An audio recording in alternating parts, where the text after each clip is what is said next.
अशास्त्रविहितं घोरं तप्यन्ते तपो जना दम्भाहंकारसंयुक्ता कामरागबलान्विता।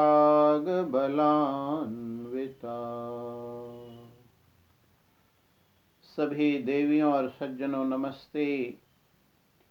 आज का विषय है कुंभ के मेले में जो विभिन्न प्रकार के त्यागी और तपस्वी दिख रहे हैं, इसे हम तथाकथित लगा दें कि कुंभ के मेले में जो तथाकथित त्यागी और तपस्वी दिख रहे हैं, शास्त्रों के अंदर, शास्त्रों की दृष्टि से इनका क्या महत्व है? क्या शास्त्रों में त्यागी और तपस्वी की यही परिभाषा की गई है? ऋग्वेद के अंदर मंत्र आता है, अतप्त तनुर न तदामो अश्नुते। जिस व्यक्ति का शरीर तप्त नहीं हुआ है वो कच्चा है। तदामो न श्नुते, वह कच्चा व्यक्ति उस आत्मा और परमात्मा के तत्व को नहीं प्राप्त करता है। अब प्रश्न ये होता है कि अतप्त तनु, जिसका शरीर नहीं तपा है, तो उस तप से क्या मतलब है? क्या अग्नि से शरीर को तपाना है? लोहे से शरीर को तपाना है?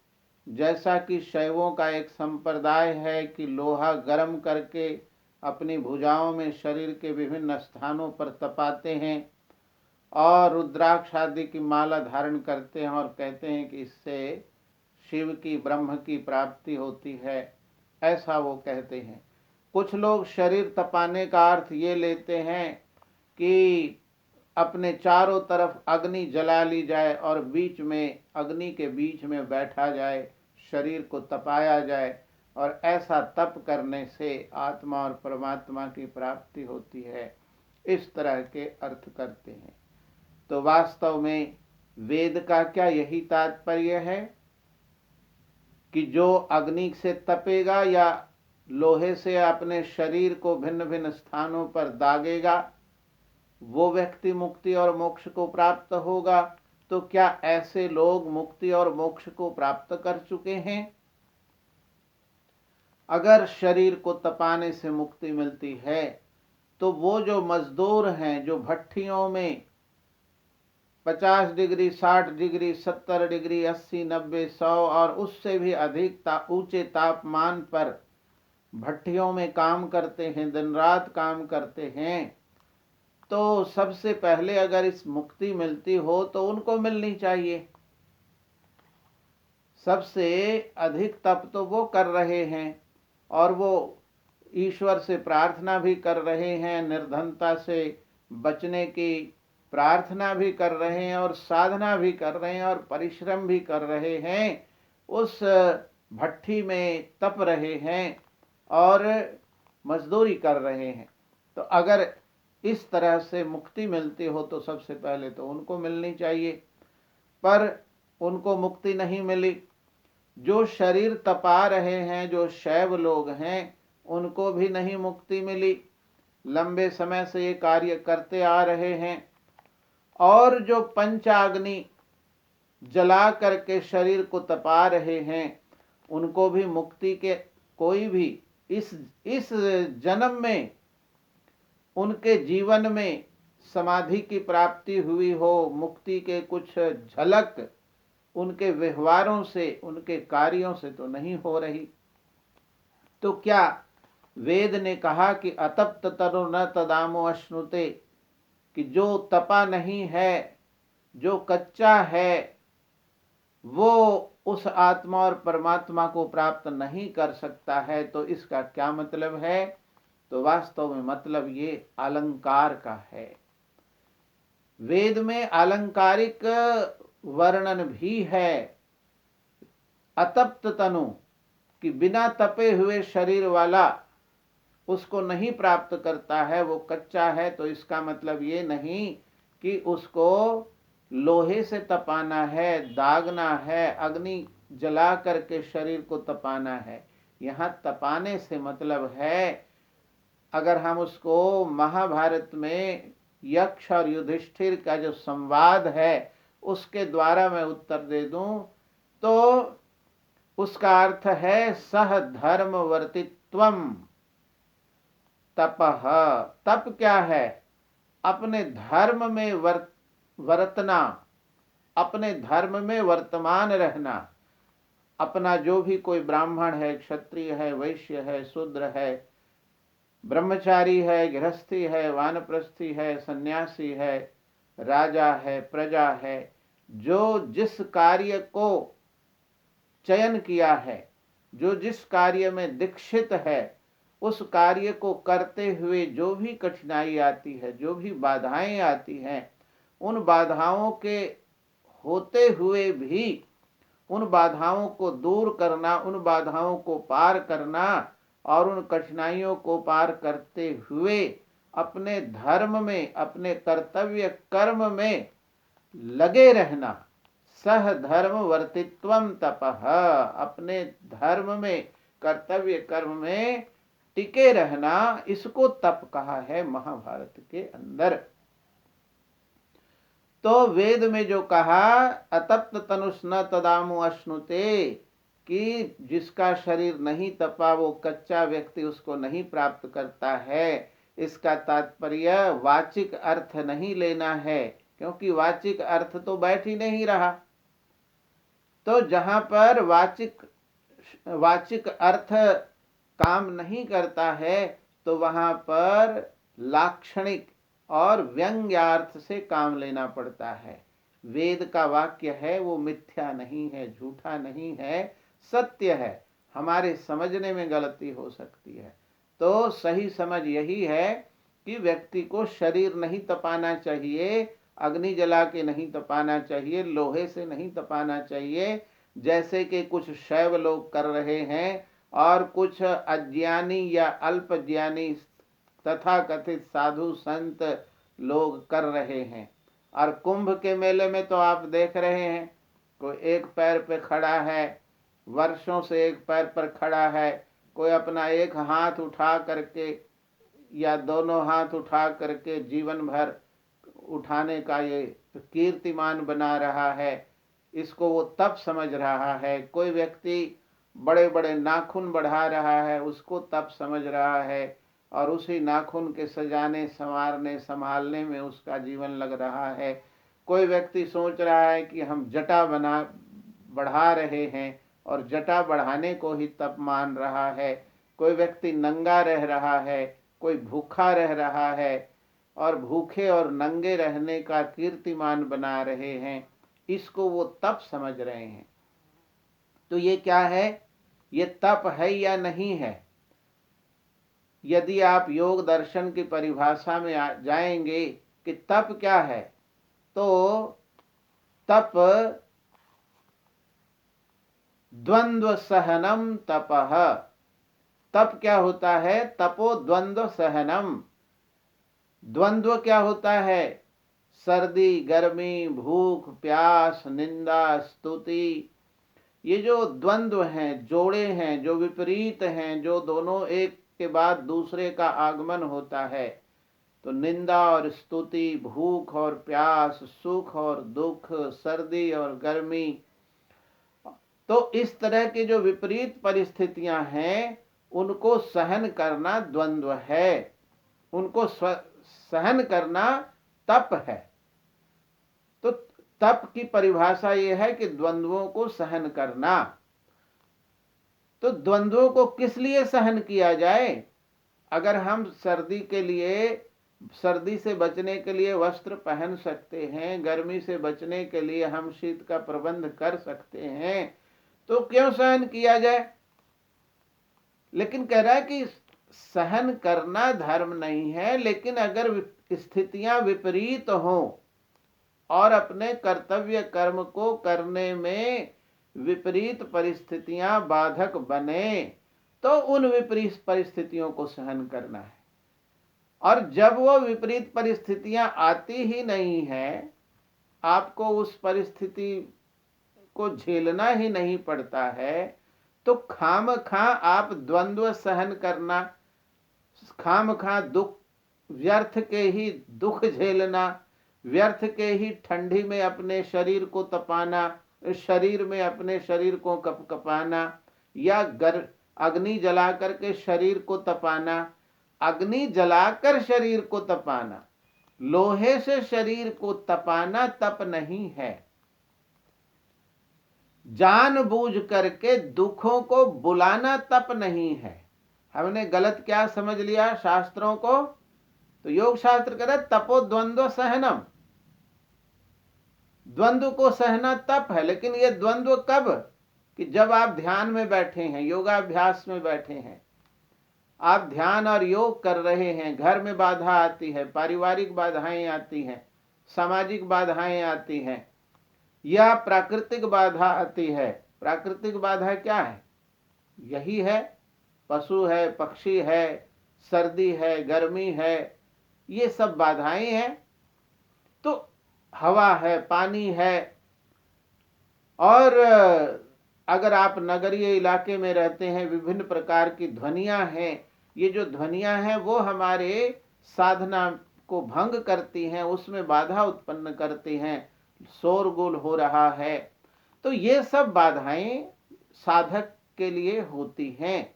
तो इन बाधाओं को पार करना, उन बाधाओं को सहन करना, सहन करने का अभ्यास डालना, और ऐसा अभ्यास डालना कि हम चाहें अगर ध्यान में बैठ जाएं तो ये बाधाएं किसी भी तरह से हमें बाधित न कर सकें, हमारे ध्यान को भंग न कर सकें। ये तात्पर्य योग दर्शन का है। योग दर्शन मुख्य रूप से इसीलिए ये सूत्र की रचना की है कि जो व्यक्ति बिल्कुल सहन नहीं करता है, नहीं कर सकता, उसका योग भी नहीं सिद्ध हो सकता। न अतपस्विनो योग सिद्ध्यते, लिखा हुआ है कि जो तपस्वी नहीं है उसका योग सिद्ध नहीं होता। तपस्वी का मतलब सहनशील, परिस्थितियों को, विपरीत परिस्थितियों को सहन करना। अब सबसे बड़ा क्या होता है? योगी को कई कई घंटे बैठना होता है, और बैठने का जो तप है वो बहुत बड़ा तप है। आपके पैरों में चुभन होने लगती है, आपकी कमर, आपके पैरों की चुभन, और ये है। इसलिए सबसे बड़ी साधना होती है लंबे काल तक हम बैठ कैसे सकें, और मूर्ति की तरह बैठना है, न हिलना है, न डुलना है। और थोड़ी बहुत कोई मक्खी है, मच्छर है, कुछ शरीर के ऊपर लग गया है तो उससे भी हमारा ध्यान भंग ना हो। तो इस तरह की साधना को तप कहते हैं। अब देखिए, आपके शरीर पर मच्छर है या मक्खी है, कुछ बैठी हुई है, और आप ध्यान कर रहे हैं, और बार बार क्रोध आ सकता है, या आकर मक्खी मच्छर को भगाने लग गए तो आपका कभी ध्यान ही नहीं लगेगा। तो इस तरह की जो बाधाएं हैं, इस तरह के जो विघ्न हैं, उनको पार करना। सर्दी लग गई है, सर्द हवा बह रही है, गर्म हवा बह रही है, सूर्य उदय हो गया है और सूर्य तपने लग गया है, और अभी अभी आपको ध्यान में बैठे आधा ही घंटा हुआ है और सूर्य तपने लग गया, आज देर हो गई, तो सूर्य तप रहा है और सूर्य के ताप से आपका ध्यान भंग ना हो जाए।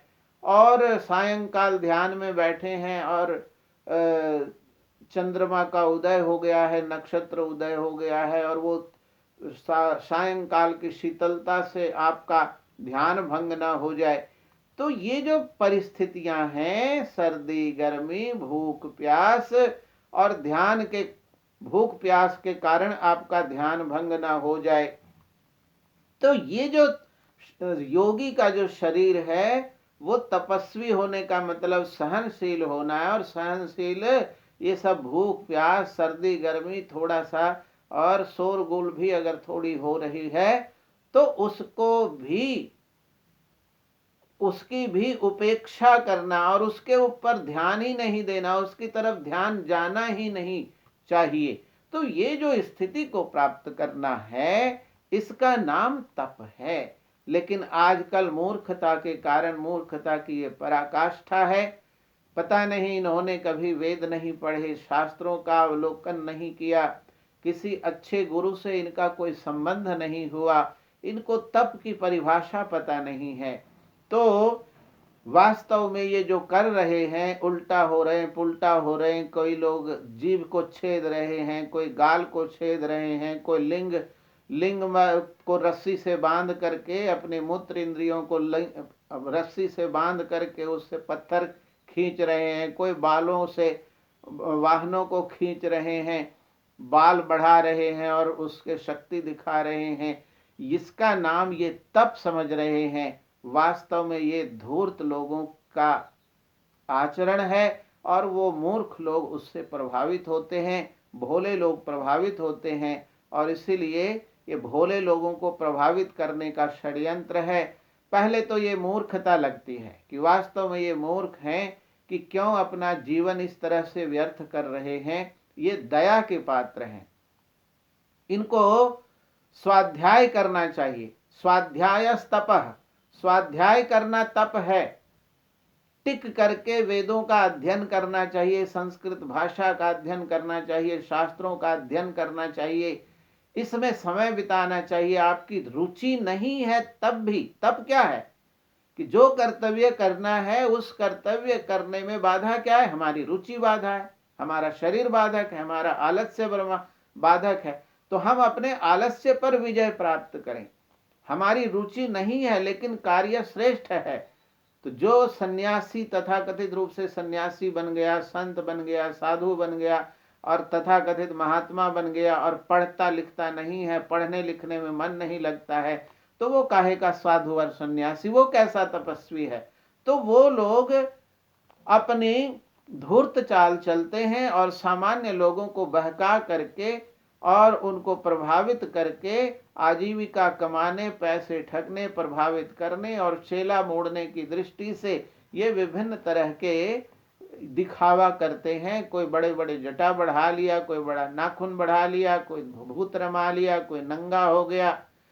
तो इस तरह के कृत्य जो हैं वो कर रहे हैं। और कोई गाल छिदवा लिया, नाक छिदवा लिया, पूरे शरीर को आपने देखा होगा, कई लोग बड़े अंधविश्वास में, भोली जनता भी होती है पूरे भारत में, क्या विश्व के अंदर ये इस तरह की प्रवृत्तियां देखी जाती हैं कि पूरे शरीर में 1 इंच भी जगह नहीं मिलती जो छेद से भरा हुआ ना हो, तो पूरे शरीर को छेद देते हैं और बड़े बड़े, जिसको देख करके आपके शरीर में सिहरन होगी, कपकपी होगी और एक बहुत ही विभत्स रस का उदय होता है देख करके। और इनकी मानसिक दुर्दशा पर, मूर्खता के ऊपर दया आती है कि इनकी क्या स्थिति है। तो वास्तव में ये जो कुंभ के मेले में ये जो कथित रूप से त्यागी और तपस्वी जिसको लोग सोच रहे हैं, ये दया के पात्र हैं। इनकी स्थिति दयनीय है। न इन्होंने स्वयं विद्या का अध्ययन किया, न इनको कोई अच्छे गुरु का सानिध्य मिला है और ये इनका कोई लक्ष्य भी बड़ा नहीं दिखता है कि योग करना है, ध्यान करना है, तप करना है। इनका लक्ष्य साधारण जनता को प्रभावित करके कुछ अपनी कामनाओं को पूरा करना ही लगता है। जैसा कि गीता के अंदर कहा भी हुआ है। देखिए गीता के अंदर भी, देखिए महाभारत का एक छोटा सा अंश है गीता। गीता महाभारत की छोटी सी पुत्री है। उसके अंदर क्या कहा है? अशास्त्र विहितम घोरम तप्यन्ते ये तपोजना दंभाहंकार संयुक्ता काम राग बलान्विता। गीता का 17वां अध्याय श्लोक संख्या 5 कि शास्त्र विहित जो तप नहीं है, जिस तप का विधान शास्त्र में नहीं किया है, ऐसा तप जो तपते हैं वो दंभ अहंकार वाले लोग काम और राग के से युक्त होकर ऐसा करते हैं। अपने सांसारिक विभिन्न कामनाओं, अपने राग द्वेष से युक्त होकर के इस तरह के तप करते हैं, दिखावा करते हैं। कर्षयन्तम शरीरस्थम भूत ग्रामम चेतसः माम चैवान्तः शरीरस्थम तान विद्यासुरा आसुर निश्चयान। और कृष्ण जी कह रहे हैं कि हे अर्जुन, जो व्यक्ति इस तरह से व्यर्थ में अपने शरीर को कर्षयंतः सुखाते हैं, तपाते हैं, शरीर को छेदते हैं, बिंधते हैं। इस तरह के जो शारीरिक तप करते हैं वो वास्तव में असुर जानो, ये असुर लोग हैं। ये देवलोग नहीं है, देव का विपरीत असुर होता है। तो ये आसुरी प्रवृत्ति के लोग हैं और ये तप नहीं कर रहे हैं, ये दंभी और अहंकारी लोग हैं। ये राग, काम राग बलान्विता, काम वासना और राग द्वेष आदि से प्रभावित होकर और सांसारिक वस्तुओं की प्राप्ति के लिए ऐसा प्रयत्न कर रहे हैं। आगे गीता के अंदर 3 तरह के तप का विधान किया है, वो भी आज आप इस प्रसंग में सुन लीजिए। तो कहा है कि कर्म के 3 साधन हैं। कर्म हम पहले मन से करते हैं, चिंतन करते हैं, फिर वाणी से अभिव्यक्त करते हैं और फिर शरीर से उन कर्मों को करते हैं। तो कर्म के साधन है मन, वाणी और शरीर। तो मन, वाणी और शरीर को संयमित करना, नियंत्रित करना, अच्छे कामों में लगाना ही तप बताया है। आइए देखिए, गीता के श्लोकों का उच्चारण करके हम 3 प्रकार के तप को संक्षेप में जान लेते हैं। पहला तप बताया शारीरम तप। शारीरिक तप क्या है? देव द्विज गुरु प्राज्ञ पूजनम शौचमार्जवम ब्रह्मचर्यम अहिंसा च शारीरम तप उच्यते। देव विद्वानों की सेवा, द्विज जो ब्राह्मण हैं उनकी सेवा, गुरु जो हमें पढ़ाते हैं, मार्गदर्शन करते हैं, उनकी सेवा, प्राज्ञ जो योगी सन्यासी जन हैं। तो ऐसे जो गुरु, विद्वान, योगी, सन्यासी, इन सब की सेवा करना। सेवा का मतलब क्या है?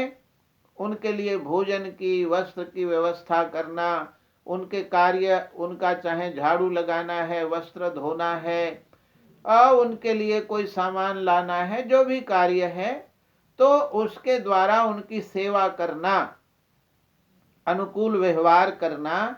ये जो शरीर से हम उनकी सेवा करते हैं, सेवा पहुंचाते हैं, इसको शारीरिक तप कहा है। शौचम आर्जवम, शरीर को कोमल रखना और शरीर को शुद्ध रखना, इसके लिए नहाना धोना, तो स्नान आदि करना, शौच शुद्धि रखना।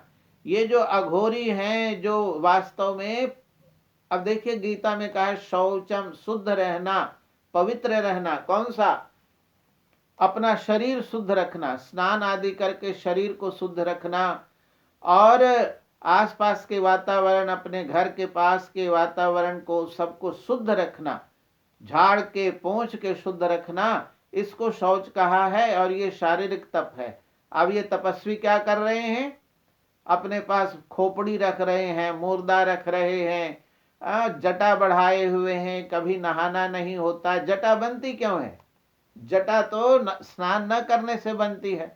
और सन्यासियों का धर्म है कि भाई ये बाल हैं हमारे तप में बड़े बाधक हैं, इसलिए बालों को कटा देना।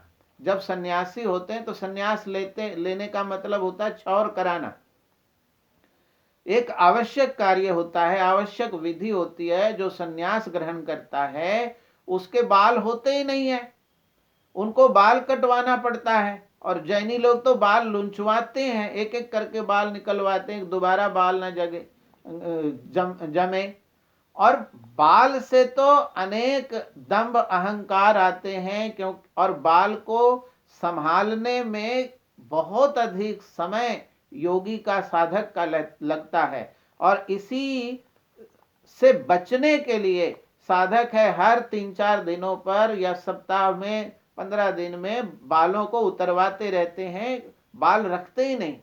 अब ये लोग ऐसे तथाकथित सन्यासी और तपस्वी योगी बन रहे हैं जो बड़े बड़े बाल रख रहे हैं और उसमें उसको साफ करने में समय लगा रहे हैं। और जो साफ करने में जो बालों का समय नहीं लगा रहे, उनकी जटा बन रही है। और जटा इतनी दुर्गंध युक्त और मैली होती है, जो जटा है क्या? मैलों का मैल जो उसके अंदर जमे हुए हैं, उसके अंदर वो ये जैसे आप किसी चीज को लगा करके चिपकाते हैं, वैसे ही मैल से वो बाल चिपके हुए हैं। तो ये मैल से चिपके हुए बाल हैं और खोपड़ियों और मुर्दों के पास रहने वाले और भभूत रमाने वाले हैं। ये कभी भी तपस्वी की श्रेणी में नहीं है। जो जिसका शरीर शुद्ध नहीं है, रहन सहन शुद्ध नहीं है, आसपास का वातावरण शुद्ध नहीं है, वो उसका कोई शारीरिक तप नहीं है। ये तो असुर प्रवृत्ति है, आसुरी कार्य कर रहे हैं। ब्रह्मचर्यम अहिंसा च शारीरम तप उच्यते। ब्रह्मचर्य का पालन करना, शारीरिक बल को बढ़ाना, वीर्य की रक्षा करना, तो शारीरिक बल को बढ़ाना, और अहिंसा, किसी को न मारना काटना। अब ये क्या क्या करते हैं, जगह जगह ये बलि करते हैं, करवाते हैं, खाते हैं, मांसाहार करते हैं। तो अहिंसा है, ये तप है। गीता क्या कह रही है? अहिंसा तप है, हिंसा पाप है। तो अहिंसा, जैसे मैंने कहा कि अगर मक्खी मच्छर आपके बैठ गए हैं या और भी चीजें हैं, तो हम उनको सहन करें, मार न डालें या फिर कोई दूसरा उपाय करें। तो कहता है अहिंसा, अहिंसा तप है। और योगियों के लिए तो विशेष है। गृहस्थों वे और सांसारिक लोगों की बात उससे थोड़ी सी भिन्न है। गृहस्थों के और योगियों के लिए तो विशेष है कि ब्रह्मचर्य का पालन करें। संसार में योगी आता है, सन्यासी आता है, संसार के लोगों से व्यवहार करता है, गृहस्थों से खान पान प्राप्त करता है, उनके पास सुंदर महिलाएं भी आती हैं और सुंदर लड़के, स्त्री पुरुष सभी होते हैं। तो ब्रह्मचर्य का पालन करना ये सबसे बड़ा तप है। और ये जो काशी में जो कहा गया ना कि राण साण साधु सन्यासी, इनसे बचे सो सेवे काशी। तो ये जो तथाकथित जो काशी के सन्यासी हैं, जो इस तरह से उनकी मुहावरा बन गया है और बदनाम हो चुके हैं, ये जो तथाकथित सन्यासी हैं, जो ब्रह्मचर्य, जो लोग सोचते हैं कि बड़े तपस्वी होंगे, ब्रह्मचारी होंगे और किसी स्त्री पर बुरी दृष्टि नहीं रखते होंगे, और वही है वो बुरी दृष्टि देखने के लिए बदनाम हो चुके हैं। तो इसलिए कहा है कि ये कैसा तप है? सबसे बड़ा तप तो ब्रह्मचर्य का पालन करना है। मातृवत परदारेषु परद्रव्येषु लोष्टवत। अगर आपने सभी स्त्रियों के प्रति मातृभाव नहीं रखा, उसका व्यवहार आपके मन में नहीं हुआ, बाहर तो करना ही है, मन से भी हमारे अंदर वो भाव नहीं होने चाहिए। तो ब्रह्मचर्य का पालन, अहिंसा का पालन शारीरम तप उच्यते, ये शारीरिक तप है। इस तप का पालन करना चाहिए, इसका नाम। अब आ जाइए, इसको विस्तार न करते हुए, अब दूसरा तप है वांग्मय तप, वाणी का तप, वाचिक तप। वाचिक तप क्या है? अनुद्वेग करम वाक्यम सत्यम प्रिय हितम च यत् स्वाध्याय अभ्यसनम चैव वाङ्मयम तप उच्यते। अनुद्वेग करम वाक्यम, ऐसी वाणी ना बोले जिससे उद्वेग पैदा हो, उत्तेजना पैदा हो, घर में अशांति पैदा हो जाए। तो ऐसी वाणी नहीं बोलना। ये सबके लिए है, गृहस्थों के लिए है, सबके लिए है कि हमें ये तप करना चाहिए। जो शारीरिक तप लिखा है वो भी सबके लिए है।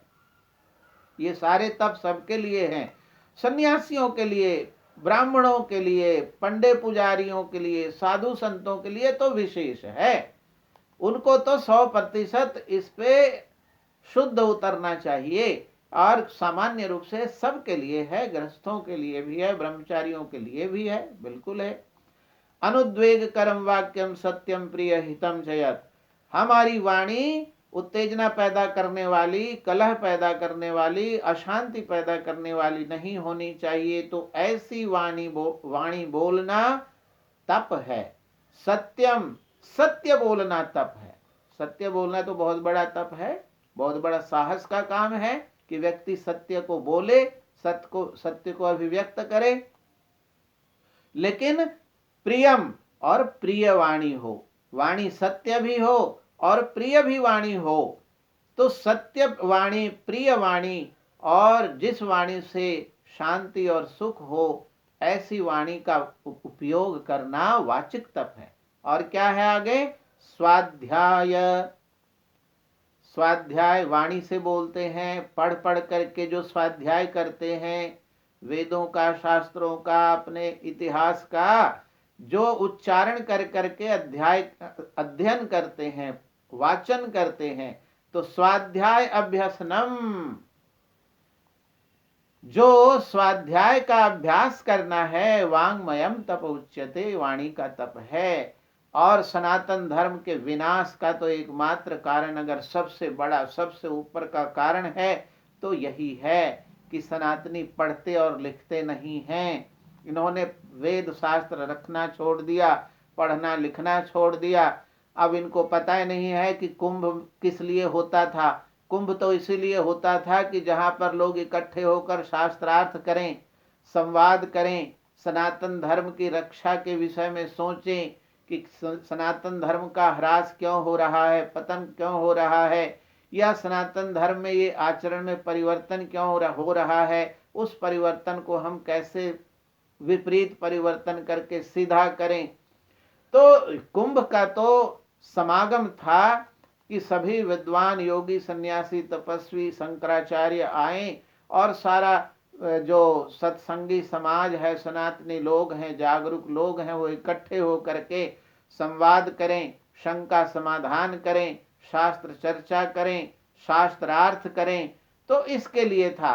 अब इन्होंने तो ये विद्या का स्नान, ये कुंभ क्या था? विद्या का स्नान करके, जैसे स्नातक लोग विद्या का स्नान करके स्नातक बनते हैं, और वो उसी तरह से आम जनता को आध्यात्मिक ज्ञान दे करके सबको अध्यात्म का स्नान कराना था।